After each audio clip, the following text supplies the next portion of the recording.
Good afternoon, everybody. I'm Samantha from the law offices of Samantha Wolfe, and we're here for our monthly virtual seminar. And today, because it's April and we're in the season of taxes, today we're going to focus on tax stuff. So just a reminder of our mission statement, that's really the reason that we do these monthly seminars. We really feel like it's important to make sure we're getting information out there. And as I go through some of the slides, you're going to see some information that I am just learning. And so I wanted to make sure to pass it on to you guys. We're trying to keep updated, get the information out to you guys. So today we're talking about 2023 tax news. I know for some of us, we're still kind of looking at 2022 as we go through tax season, but I thought let's look ahead for next year. So what we're going to talk about today are the 2023 tax rules, the new tax rates, the standard deductions, Secured 2.0, and then the last thing that's going to kind of round out the discussion and may actually take a good portion of the slides today is talking about some changes that we're seeing with long-term care and how the state may be instituting certain legislation in an effort to help pay for long-term care costs. So I wanted to bring that because it does deal with taxes. Of course, they have to find a way to pay for everything. So we're going to close out talking about that. So let's go ahead and get started. So the standard deductions for 2023, for those of you who are just getting done your 2022 taxes, these numbers are going to increase in 2023. So a standard deduction for a married couple jointly filing for 2023 is going to rise to $27,700. In 2022, it was $25,900. So the standard deduction is increasing $1,800 between 2022 and 2023. And we're going to see that consistently with all the figures that we're talking about. There's definitely been a big bump. So this is a 7% increase in the amount of the standard deduction. For single taxpayers, married individuals filing separately, the standard deduction rises to $13,850. Last year in 2022, it was $12,950. So we're getting an increase of $900. And then for heads of households, the standard deduction is going to be $20,800 for 2023. That's an increase of $1,400 from 2022. And then I wanted to make sure to add that anyone over age 65 can claim an additional standard deduction of $1,500 in 2023. The tax rates, just like from year to year, we always see this. The tax thresholds, we saw some increases there. So we're actually going to start at the bottom of the slide. We have the 10% bracket for income less than $11,000 or $22,000 or less for a married couple who's filing jointly. We have the 12% bracket for incomes over $11,000 or incomes of over $22,000 for married couples.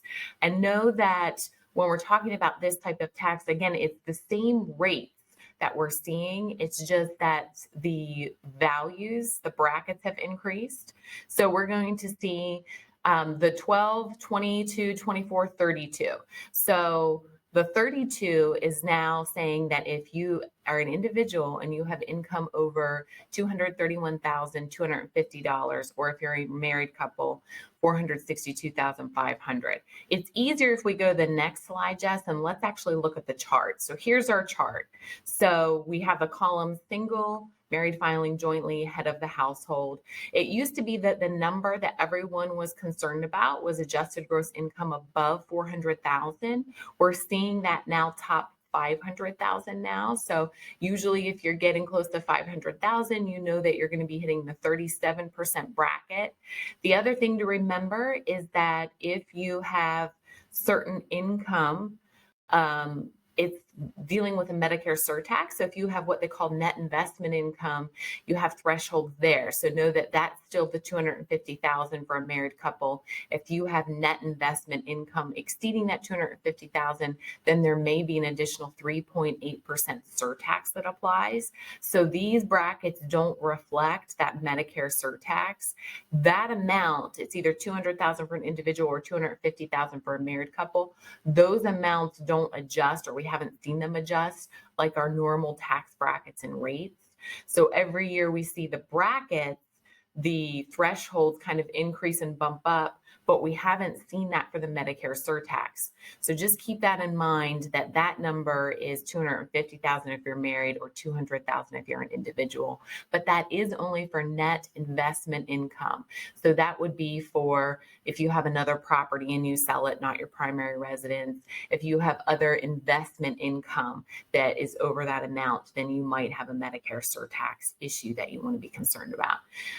The brackets are the same also for trusts. So know that we have 10, 12, 22, 24, 32, 35, and 37 for trust brackets as well, but you actually get to the highest bracket at around 14,000. So if you do have a trust that's a non-grantor trust, just know that same brackets, we get to the highest bracket quicker. The other thing I wanted to mention is we have some clients that the alternate minimum tax does apply to. So know that for 2023, we have an exemption amount of $81,300 that does begin to phase out if you have $578,150. Or for a married couple, it's $126,500, and the exemption begins to phase out at over $1 million. The 2022 exemption, just as a correlation, so you can kind of understand the increases that we're seeing, that exemption amount was $75,900 and it began to phase out at $539,000. For a married couple, it was $118,000 is when you started to have the exemption apply, and then the phase out was a little over $1 million. So we're seeing bump ups in all of the numbers there. For the earned income tax credit for 2023, the maximum earned income tax credit amount is $7,430 for qualifying taxpayers who have 3 or more qualifying children. That's up from $6,935 for 2022. And there is a revenue procedure that contains a table that provides the maximum earned income tax credit amount for other categories, income thresholds, and phase outs. For 2023, we have talking about medical savings accounts. We have a few clients who have that. So the plan must have an annual deductible that is not less than $2,650. That's an increase of $200 from 2022, but not more than $3,950. And that's an increase of $250 from 2022. For self-coverage only, the maximum out-of-pocket expense is $5,300. That's up $350 from 2022. And so for the tax year 2023 for family coverage, the annual deductible is not less than $5,300. That's up from $4,950 for 2022. However, the deductible cannot be more than $7,900. That's an increase of $500 from the limit in 2022. And the out-of-pocket expense for families, $9,650 for tax year 2023, an increase of $600 from 2022. So all of these numbers you can find really quickly by just getting online. We can also send you the slides if those are helpful to you. The other thing with taxes is, we talk about income tax, but we also need to talk about federal estate and gift tax. So estates for individuals who pass away starting in 2023, their exclusion is now $12,920,000. That's up from $12,060,000. I'm not sure why the IRS can't just make it a flat 12 in 2022 and a flat 13 in 2023, but it seems to matter, those different numbers. So we have 12.9 as our exemption for 2023. So I wanted to make sure to mention that. The other thing to know about federal estate tax is the exemption is scheduled to sunset at the end of 2025.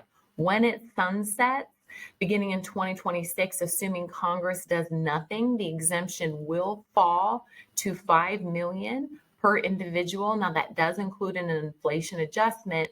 So kind of knowing what the numbers are now, we anticipate that if it does sunset in 2025, the federal estate tax exemption will be about $7 million per individual with the inflation adjustments. Now, that's not to say Congress could act and do something different, whether it be to maintain the 12 million exemption that's going to continue to creep up with inflation, or they may decrease it below the 5 million. So we do keep track of that just because we have some clients that would impact. But do know you can always double it. Husband and wives, there's portability between spouses. So if one spouse dies and they haven't used their exemption, the surviving spouse can take that unused exemption and apply it to them. They just have to file a specific tax return in order to do that, and that's the 706 tax return.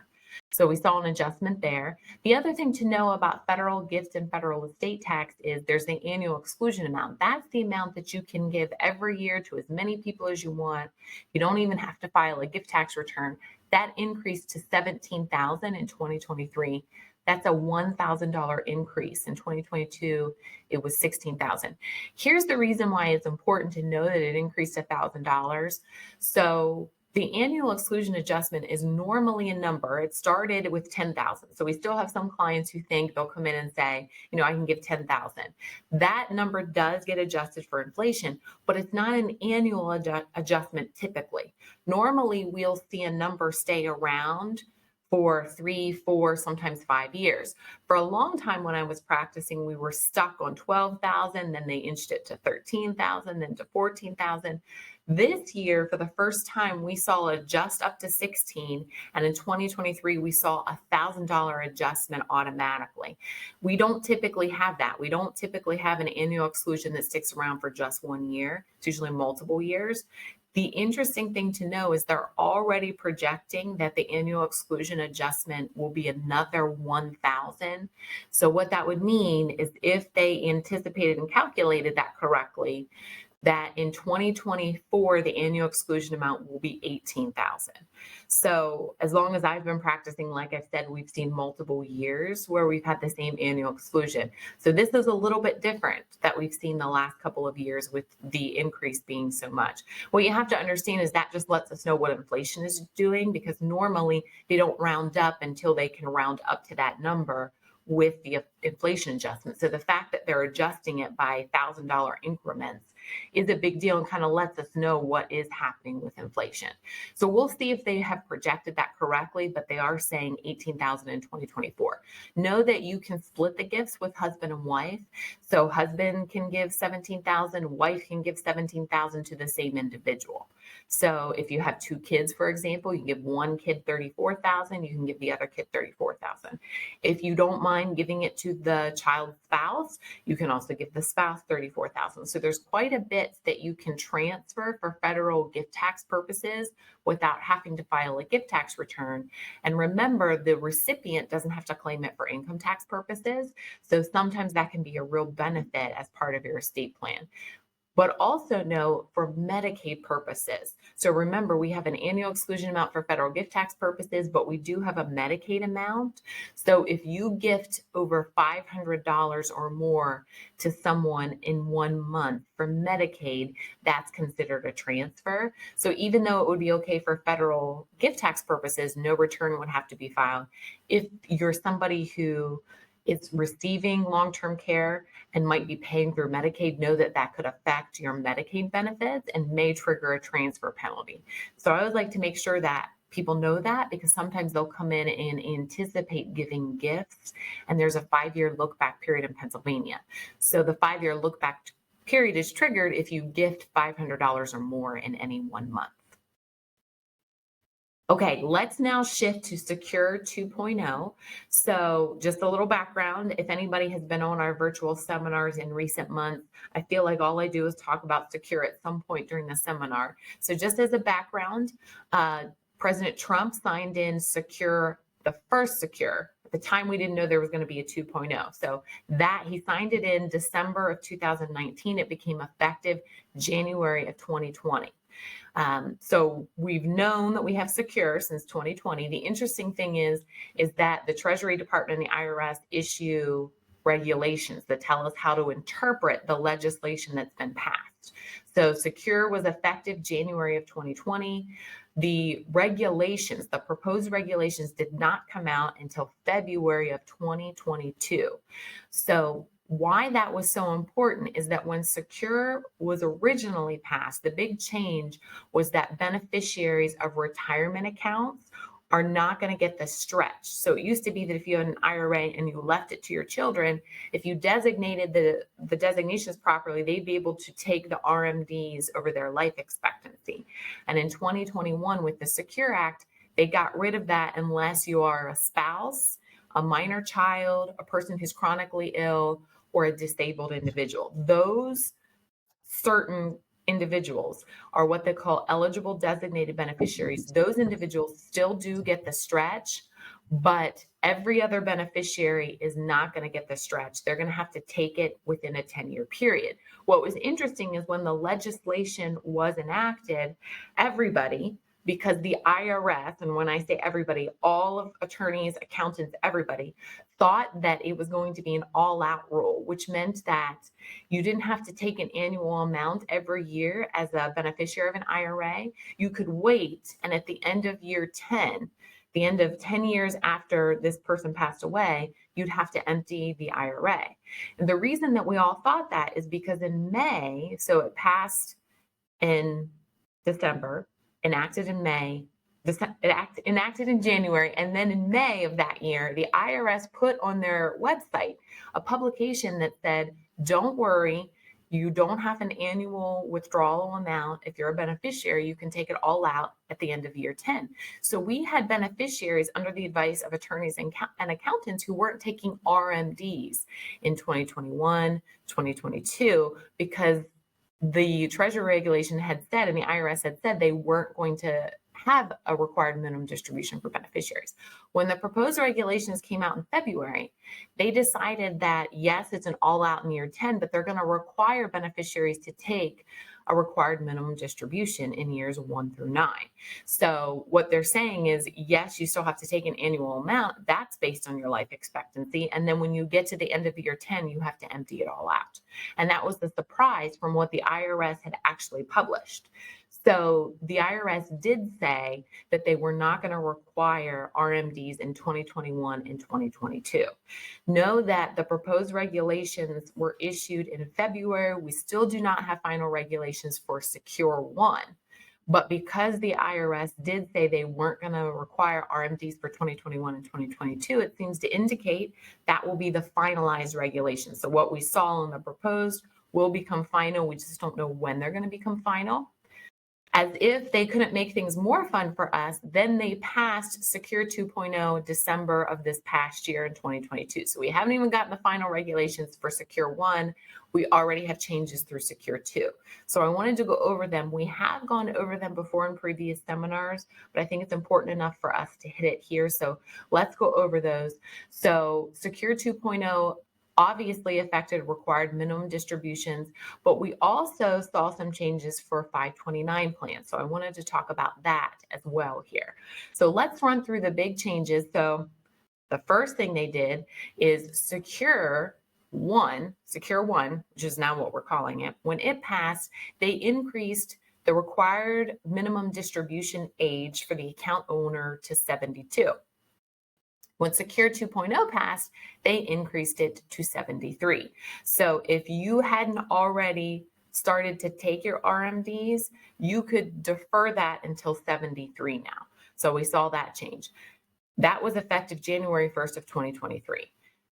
Interestingly, they are going to bump that up by 2033 to age 75. Now, I want to add my own commentary in here because I was seeing a lot of things about, how great this was, that they had increased the age. That meant that you didn't have to take it out and pay taxes early, okay? But anytime we see new legislation, know that there's always a fiscal reason why they're doing it. So when they passed Secure One in December of 2019 and became effective in January of 2020, they estimated the revenue that change would bring was $15.9 billion, but only over the first 10 years. So it may have seemed initially when you read it and you could defer taking your RMDs till age 72 that they were just being really nice to you. But know that there's always a fiscal reason for why they're doing it. So yes, they have increased the age to 73, which will eventually go up to 75. But know that this just means you're going to be required to take a larger amount every year. So it may actually mean that you're paying more taxes. So even though you don't have to start taking it until 73 or beginning in 2033, 75, you may still want to be taking a certain annual amount out of your retirement accounts. You need to look at what it means for you tax wise, because again, yes, they're allowing you to defer it, but it just means that there's going to be more that's subject to tax, because that will increase when we talk about the brackets and how the thresholds keep going up or the brackets keep increasing. Know that that's just going to be that much more income that you're having to claim. So it may push you either into a different bracket or at least higher into your current bracket. So although it may be good news in some ways, just know that there's always a downside to it. And so we need to make sure that we are looking at that and accounting for those taxes. The other thing that Secure 2.0 did is that there was a penalty for not taking RMDs, and that's changing. So previously under Secure, if you failed to take your RMDs, there was a 50% penalty. But starting in 2023, the penalty falls to 25%, and the penalty is further reduced to 10% if the correction is made in a timely manner. Now, what's interesting to me is that in 2022 and in years previously, when there was the 50% penalty, you could get a waiver if there was a reason for why maybe you didn't take it or couldn't take it. There was an example of someone who was battling cancer and had been going through surgery and chemo and all of that and had failed to take their RMDs. They applied for a waiver to explain why they hadn't done it, and the IRS waived the 50% penalty. What is unclear so far is whether or not we're going to get those waivers. So the penalty is automatically reduced to 10% if you correct it. But my question is whether or not can you still claim a waiver? So that same individual that was going through those horrible life experiences, could they get a waiver, or is their only option to correct it in the timely manner and reduce it to 10%? That we're waiting for more clarification on. But on its surface, it seems like the penalty is being reduced. All right, the next thing is that there were changes with 401k enrollment. So a couple of big changes. So first, the enrollment will be automatic with a minimum contribution of 3% effective in 2025. These are changes that apply to the employer that might have a 401k plan or program as part of their benefit package for employees. So as an employee, you would have the option to opt out of the 401k enrollment. And then what this is going to do is this is also allowing part-time employees to be eligible for 401k sooner. So in the past, employers weren't required to extend 401k options to employees who work less than 1,000 hours. And the original Secure made them available to employees who worked 500 hours or more for 3 consecutive years, starting in 2021. Secure 2.0, they are saying it only requires 2 consecutive years at 500 hours or more to be eligible for your employer's 401k plan. So what Secure 2.0 did is it just lessened the 3 years to 2 years. Okay. So we're seeing where it's an automatic enrollment with 3%, and we're also seeing where it can apply to part-time employees. The next change we see under Secure 2.0 is dealing with Roth accounts and it being eligible for matching. So previously, an employee couldn't get matching if your employer offered a Roth as one of the retirement savings options. However, Secure 2.0 does change this, and it does allow employers to provide vesting matching programs on Roth accounts. This is a big deal because Roth accounts are not income taxable when you draw it down, and the savings and accumulation grow tax-free. So if an employer would want to maximize the tax benefits for the employees, a Roth account is a way to do that, and they can now match it where previously they could not. Okay, the next change we see in Secure 2.0 is dealing with student loan debt payments. And I do feel like I wanted to mention this because we've gotten a lot of news coverage on student loan debt repayments, cancellation of debt. So what Secure 2.0 did is it says that starting in 2024, so not this year, next year, Secure 2.0 allows your employer to match your debt payoff via an employer contribution to your retirement account. Meaning that if I have student debt and I'm working on paying that off, my employer could match the amount of student debt I'm paying off. So if I'm paying off $500 of my student loan debt, my employer could contribute $500 to your 401k. This is going to be really helpful for those individuals who are just starting their career and might have some student debt. It used to be that, for example, when I started my job, that I may not have wanted to contribute to my retirement account because I may want to allocate those funds to pay off student loans. This is saying that's fine. You can still do that, and your employer can then match what you're paying off and fund it into a 401k. So this is a great way so that those student loans can be paid off, but you can still get some retirement benefit. 529 rollovers. So one of the downsides of 529 plans is that it can only be used for certain things. Tuition, for example, can't be used for things like room and board, that type of thing for colleges. So we have sometimes grandparents who set up 529 plans. And the question is always, well, what if these grandkids do not go to school for higher education? Maybe they go right into the workforce. So what this is allowing people to do is that you can, Secure 2.0 allows you to roll the funds from a 529 into a Roth IRA. Now, the 529 does have to be in existence for 15 years, and the Roth IRA has to be for that beneficiary. And the rollovers are going to be subject to the annual and lifetime contribution limits. But at least this is an option, because the alternative was you either had to change the beneficiary. So if you had one grandchild who finished school and there was still money left in the 529, you could then update the designation maybe to a different grandchild who was still in school. Or if somebody was done and had no more school and there's money left over and you didn't want to assign it to a different individual, this gives you the option to be able to roll it over into a Roth. And remember, the nice thing about the Roth is it's going to accumulate tax-free. 529 plans, there is a subset of 529 plans, and they're called 529A plans, or commonly referred to as what we call ABLE accounts. ABLE accounts are for those individuals who may be suffering from a special need or may be disabled. Under the definitions, they may qualify for SSI, SSDI, something like that. And so what this allows the individuals to do is maybe they don't have enough funds to set up a trust, because a trust might be more expensive. So a 529 plan is just an account. It's almost like an UTMA account, a uniform transfers to minor account. It's like that, only it's for those individuals who have a disability. So it used to be that you had to have been considered disabled before the age of 26. Now they raised that, Secure 2.0 raised that to the age of 46. So it's going to open the ABLE accounts up to so many more people now. We have a lot of clients that this is now something that they're going to be able to use. So there is a cap on savings of $100,000 if you depend on SSI, and those limits are less of a concern if you're not on SSI. And then the lifetime contributions do vary depending on states, but are usually about $500,000. So know that a lot of states now have ABLE accounts, but you can't have more than whatever the limit is, so 500,000.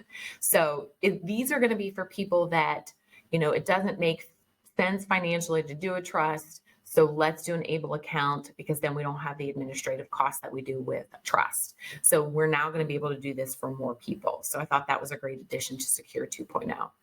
Then we come into charitable donations. So we have qualified charitable distributions, or a QVD. So these were scenario where instead of taking your RMD, like you might be at the age, you might be 75 and have to take your RMDs, and instead of taking it and having to pay tax on it, the thought is you take that RMD amount and you transfer it directly to a charity. And if you do that, you don't get a deduction for it, but you also don't have to include those funds in your adjusted gross income. So beginning in 2023, people who are age 70 and a half, so this is still going back to the original beginning date for individuals with IRAs. So you may not have to take an RMDA if you're, under the rule of 73, but this is saying beginning at 70 and a half and older, you can elect as part of your QCD limit a one-time gift up of $50,000, and that could be to a CRAT or charitable gift annuity. You still can't do a QCD to a donor advised fund or to a private foundation, but Secure 2.0 does index the 100,000 annual exclusion limit for inflation. So, and that began in 2023. So we didn't used to have the adjustment for inflation for the 100,000. So now we're going to see this amount going up as well. So, 2023 is 100,000. 2024, we might see 100,000 plus that you can do your QCD distributions too. So I thought that was exciting. If everything else is going to be adjusted for inflation, I feel like our donations to charities should also match that. So we have that benefit in Secure 2.0. Some sad news in 2022 and 2023. In 2021 and 2020 and 2021, during the pandemic, because there was an incentive to still support nonprofit and charitable organizations, there was charitable amounts that you could deduct. It was $300,000 or $600,000 in 2021. And that was, you didn't have to be itemizing in order to take them, because normally charitable deductions, you can only take them if you're itemizing. In 2022 and 2023, we now see that charitable deductions have to be if you're itemizing. So you don't get that free $300 or $600 deduction anymore. You now have to be itemizing in order to take it. So for taxpayers, the year filing 2022 tax returns, any charitable contributions have to be itemized using a Schedule A form to get the deduction. And I have referenced, it was the 2020 CARES Act that did allow single filers and married couples filing jointly to deduct up to $300 in charitable donations, and you didn't have to itemize. And then those filings separately got $150. And then in 2021, the deduction was expanded, and that jumped up to $600. I was hoping when we started seeing this in back-to-back years that maybe it was going to be something like the qualified charitable donations, the QCDs, because those started where they just allowed them in one year, and then they started allowing them the next year, and then pretty soon it became permanent. And so I was hopeful that we would see a charitable deduction that became permanent, but we didn't see that. So clearly that was just targeted for during the pandemic timeframe to support those charitable organizations. It's not going to be allowed in 2022 and 2023. We'll see what happens in the future, but unfortunately we don't have those carryovers. Another thing Secure 2.0 did is that we see now a higher catch-up contribution. So starting in January 1 of 2025, individuals ages 60 through 63, and I don't understand why they picked these specific 3 years, but 60 through 63 will be able to match or catch up contributions up to $10,000 annually to a workplace plan, and that will be indexed for inflation. So currently it's $7,500. If you earn more than $145,000 in the prior calendar year, all catch-up contributions at age 50 or older will need to be made to a Roth account in after-tax dollars. They're doing that because, again, when you make a contribution to a regular IRA, you get a tax deduction for it. So what they're saying here is you're not going to get a tax deduction if you're going to be doing it and you earn more than $145,000. It has to be to a Roth. And then lastly, IRAs currently have a 1,000 catch-up contribution limit for people over age 50. Starting in 2024, that limit will be indexed for inflation. So it could be increasing every year based on the federally determined cost of living increases. So I thought that was exciting. So we now see the QCD charitable donations being adjusted for inflation, and we now see catch-up contributions to your IRAs being adjusted for inflation. So bottom line, when it comes to Secure 2.0, this can affect your long-term retirement savings and investing strategies, but overall, there is some positive about the Secure 2.0. We now have the expanded ABLE accounts. We now have rollover options for 529 plans. So I think all of it is good. You just have to know that there's always a fiscal reason behind it. So just think about when you're taking those RMDs, what age you want to start that. You can start taking them 59 and a half without a penalty. Okay, just let's go through, I think. Stop sharing your screen once. I'm going to share mine because I added some stuff in here. Let me see if I have it here. Right before this started, I added some slides and I want to go over them. So let me see here if I can zip through. They're right at the end. And let's see. Here we go. So PA Long-Term Care Trust Act, I will tell you that you can always call for free initial consultations, but I wanted to mention this. So this is interesting to me. I think that everybody who's listening needs to know this. So in October of 2022, Pennsylvania introduced a bill otherwise known as House Bill 2779. They're calling it the Pennsylvania Long-Term Care Trust Act, and it establishes the Pennsylvania Long-Term Care Trust Program. So what this is, and they're basing this on the state of Washington. Washington actually enacted a bill like this. The premise is that this program is going to provide long-term care benefits for eligible residents. So Pennsylvania residents who have paid the required payroll tax withholding, so this is going to be a new payroll tax withholding, and they're in need of assistance with at least 3 activities of daily living, we call those ADLs, as determined by the Department of Health, will be eligible for a program benefit of $36,500. I have to mention here that in 2023, the monthly annual cost of long-term care in Pennsylvania is $12,869.59. So you're getting a little more than 2 months worth of care with this program. That's it. So the thought being, what Washington State did is they implemented a payroll tax where every payroll period, a certain amount was coming out of your check and going towards this program.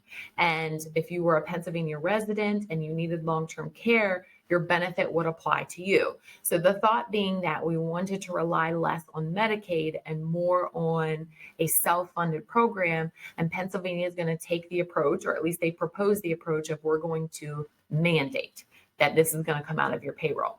Now, I will tell you before I get into the specifics of Pennsylvania, Washington State, they were the initial state that did it. When they did it, what happened is you had to either be in this program where you got a certain amount withheld from your payroll, or you had to purchase a long-term care insurance policy. So you would think, because most likely this is coming from long-term care lobbyists, so you would think that the long-term care insurance market could have handled this. They were prepared for it. They should have known about it. But what happened is the system got flooded and long-term care insurance companies couldn't handle the demand that Washington State had in their residents. And so all of these people started applying and the companies backed out of the state of Washington. The long-term care insurance companies backed out. So people had no choice but to have the payroll tax withheld because there were no insurance companies that were willing to take on new clients, however you want to call it, customers, I guess. They were not prepared for the demand that this created. So I will tell you, New York and Pennsylvania are the next states that have proposed legislation. So it was a senator down near the Philly area that proposed it. We heard about it starting in October. So let's talk about how this would play out. So it's creating a public benefit available to all Pennsylvania workers for long-term care services and support, and it's financed by a small payroll withholding tax. So how much will the tax be? According to the text of the act that was proposed in Pennsylvania, the Department of Revenue shall assess for each individual in employment with an employer a premium based on the amount of the individual wages. The initial premium rate shall be 0.58% of the individual wages. Depending on your age and gender, you could purchase a private long-term care insurance policy for what you'd pay for the Pennsylvania state program. So I did put in a chart here because this is the total earnings and the proposed long-term care payroll deduction, what we're seeing. So again, it's 0.58% is what they're proposing. This is what it would look like as it deals with total earnings. Bill states that the payroll deduction would begin on January 1st of 2023. Remember, this was proposed in the fall of 2022. So when would the people who are taking the withholding, those of us that might have to have it pulled out of our payroll, when would we be eligible to receive benefits? So approved services would be available after January 1st of 2026. And the bill did state that the Department of Revenue shall deem an individual to be qualified as provided under this act if the individual has paid the long-term services and supports premium required under Section 9 for the equivalent of either a total of 10 years without interruption of 5 or more consecutive years or 3 years within the last 6 years. And when deeming an individual to be a qualified individual, the Department of Revenue shall require that individual to have worked at least 500 hours during each of the 10 years. Under the Pennsylvania proposal, the benefit maximum will be $100 per day. What's interesting is know that the average daily rate now is 300 and some odd change a day. So you're only getting a third of it paid. That would be the maximum daily rate, not to exceed 365 benefit units.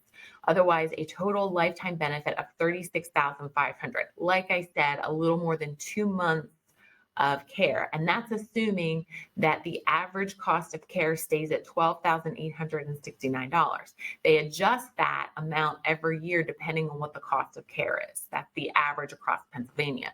So to qualify an individual, you must be 18 years of age or older, reside in Pennsylvania, not be disabled before 18, and a recipient must also meet the minimum level of assistance with daily activities of living. They need to support the premiums for a total of 10 years without interruption of 5 or more consecutive years or 3 years within the last 6 and have worked at least 500 hours during the aforementioned periods.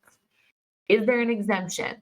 The proposal did have an exemption. An employee who demonstrates that the employee has long-term care insurance is exempt from the premium assessment under the section. This is what got Washington State in trouble because the long-term care insurance market was not prepared for it.